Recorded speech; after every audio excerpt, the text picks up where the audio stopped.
Je vais te raconter une histoire incroyable et totalement inconnue du grand public, celle du jour où les plus grands géants de l'industrie agroalimentaire se sont réunis en secret pour décider d'arrêter le sucre. L'histoire que je vais te raconter est totalement vraie. Ça s'est passé en 1999 et elle a été rendue publique par un journaliste du New York Times qui s'appelle Michael Moss. Elle a été rendue publique en 2013. Alors, ça s'est passé le 8 avril 1999, pour être exact, à Minneapolis, donc dans l'état du Minnesota, aux États-Unis. Et là-bas, il y a 11 hommes qui se sont retrouvés, 11 hommes qui à eux seuls représentaient environ 700 000 employés et plus de 280 milliards de dollars de chiffre d'affaires. Sachant que si tu calcules un petit peu avec l'inflation, ça fait beaucoup d'argent, c'est vrai, mais encore beaucoup plus que ce que tu imagines aujourd'hui. Cette réunion, elle était organisée par James Bank, qui était président à l'époque de l'entreprise Pillsbury.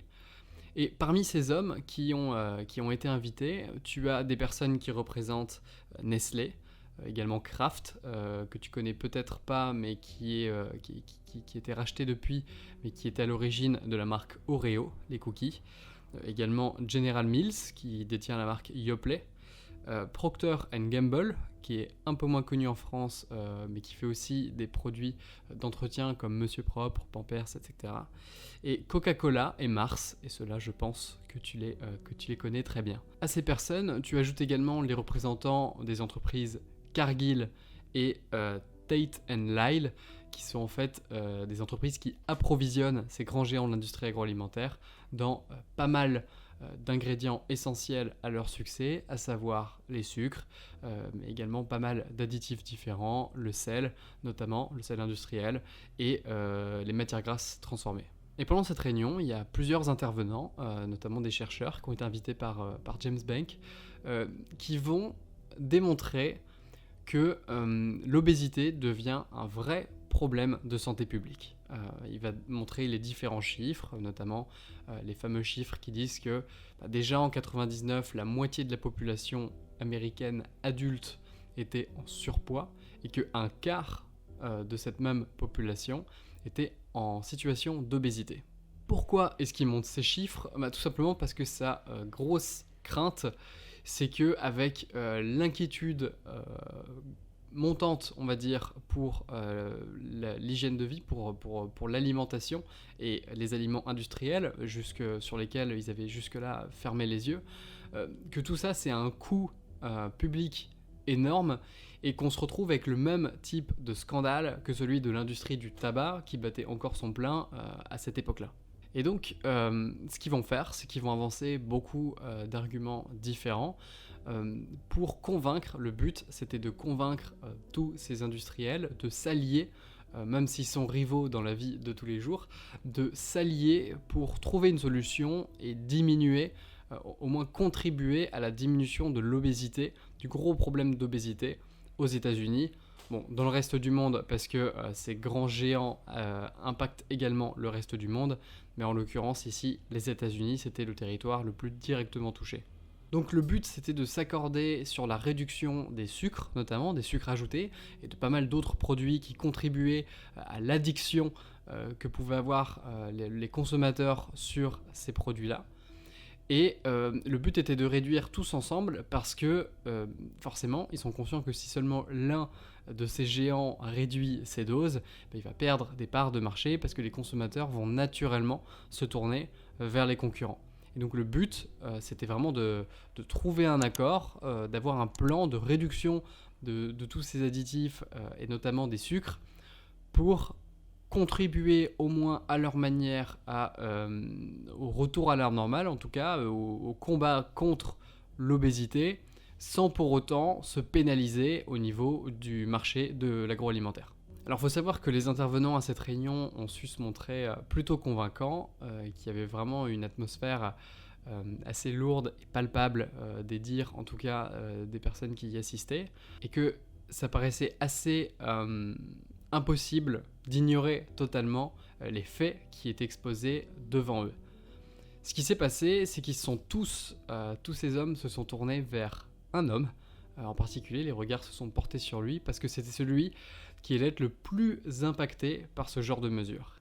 Et cet homme, c'est Stephen Sanger, le patron de General Mills. Alors General Mills, à cette époque, avait dépassé Kellogg's en termes de vente de céréales du petit déjeuner, et c'est celui qui avait le plus de produits qui seraient directement impactés par la baisse de ces types de produits. Et en même temps, c'était aussi l'un de ceux qui pesait le plus dans le game, je veux dire, en tout cas qui pesait le plus dans cette industrie. Et ce qu'il a fait, c'est que Stephen Sanger, quand il a vu que les regards étaient rivés sur lui, il s'est levé et il a pris la parole. Et ce qu'il a dit à ce moment-là, c'est que le consommateur se fout de la nutrition. Lui, ce qu'il veut, c'est du goût, que les achats, en tout cas que les ventes le montrent bien, et que de toute façon, comme il propose également des alternatives un petit peu plus saines dans sa gamme de produits, le choix revient au consommateur, et c'est donc pas de sa faute si les consommateurs continuent d'acheter ces produits et de privilégier les produits les plus sucrés de manière générale. Donc après avoir dit ça, ce qu'il va faire, c'est qu'il va regarder tous ses confrères et affirmer que mettre moins de sucre, ça veut dire moins de ventes, et que General Mills ne va certainement pas ralentir à ce niveau-là, et qu'il invite cordialement le reste de ses confrères à faire de même, et qu'il n'y a absolument aucune raison de se sentir coupable et de s'inquiéter. Alors pourquoi je te raconte cette histoire ? Tout simplement parce que pour moi ça illustre assez bien le fait que cette prise en main de ta santé et de ton alimentation, elle t'appartient totalement.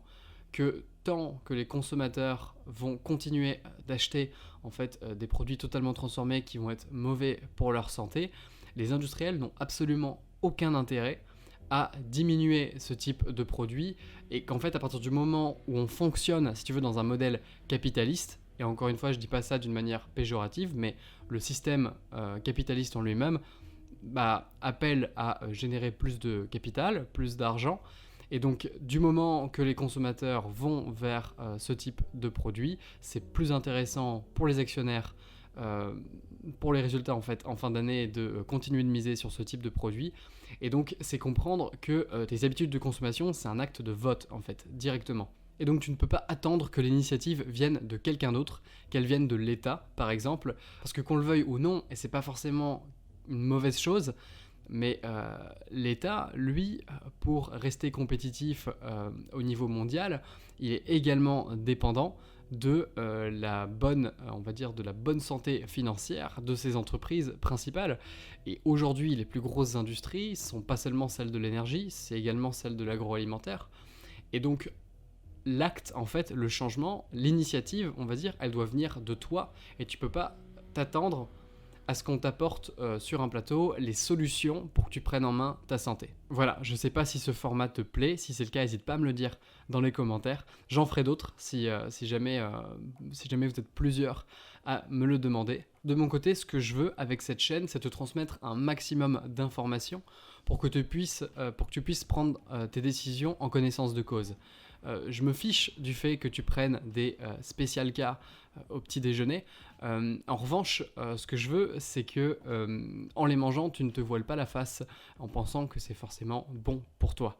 Voilà, si tu veux rejoindre en tout cas cette démarche qui est celle d'être un consommateur déjà responsable vis-à-vis de ton propre corps, de ta propre santé, mais aussi vis-à-vis de l'évolution en tout cas des modes de consommation, eh bien, on est de plus en plus sur ma liste email que je t'invite à rejoindre, dans laquelle je t'envoie 2 à 3 emails par semaine sur les meilleures astuces pour ta santé, ton énergie au quotidien. Aucun email n'est automatique, je les écris à chaque fois le jour même ou la veille. Et chaque email est unique, donc tu as déjà raté les emails précédents. Si tu veux recevoir les prochains, je t'invite à t'inscrire via le lien qui est dans la description. Je mettrai également un lien dans le premier commentaire. Voilà, ça ne t'engage à rien. Si jamais ça ne te plaît pas, tu peux te désinscrire, il n'y a aucun problème. J'espère que cette vidéo t'a plu. Encore une fois, n'hésite pas à me le dire si c'est le cas. Je te dis à très vite pour des prochains sujets. D'ici là, prends soin de toi, ton cerveau te remerciera.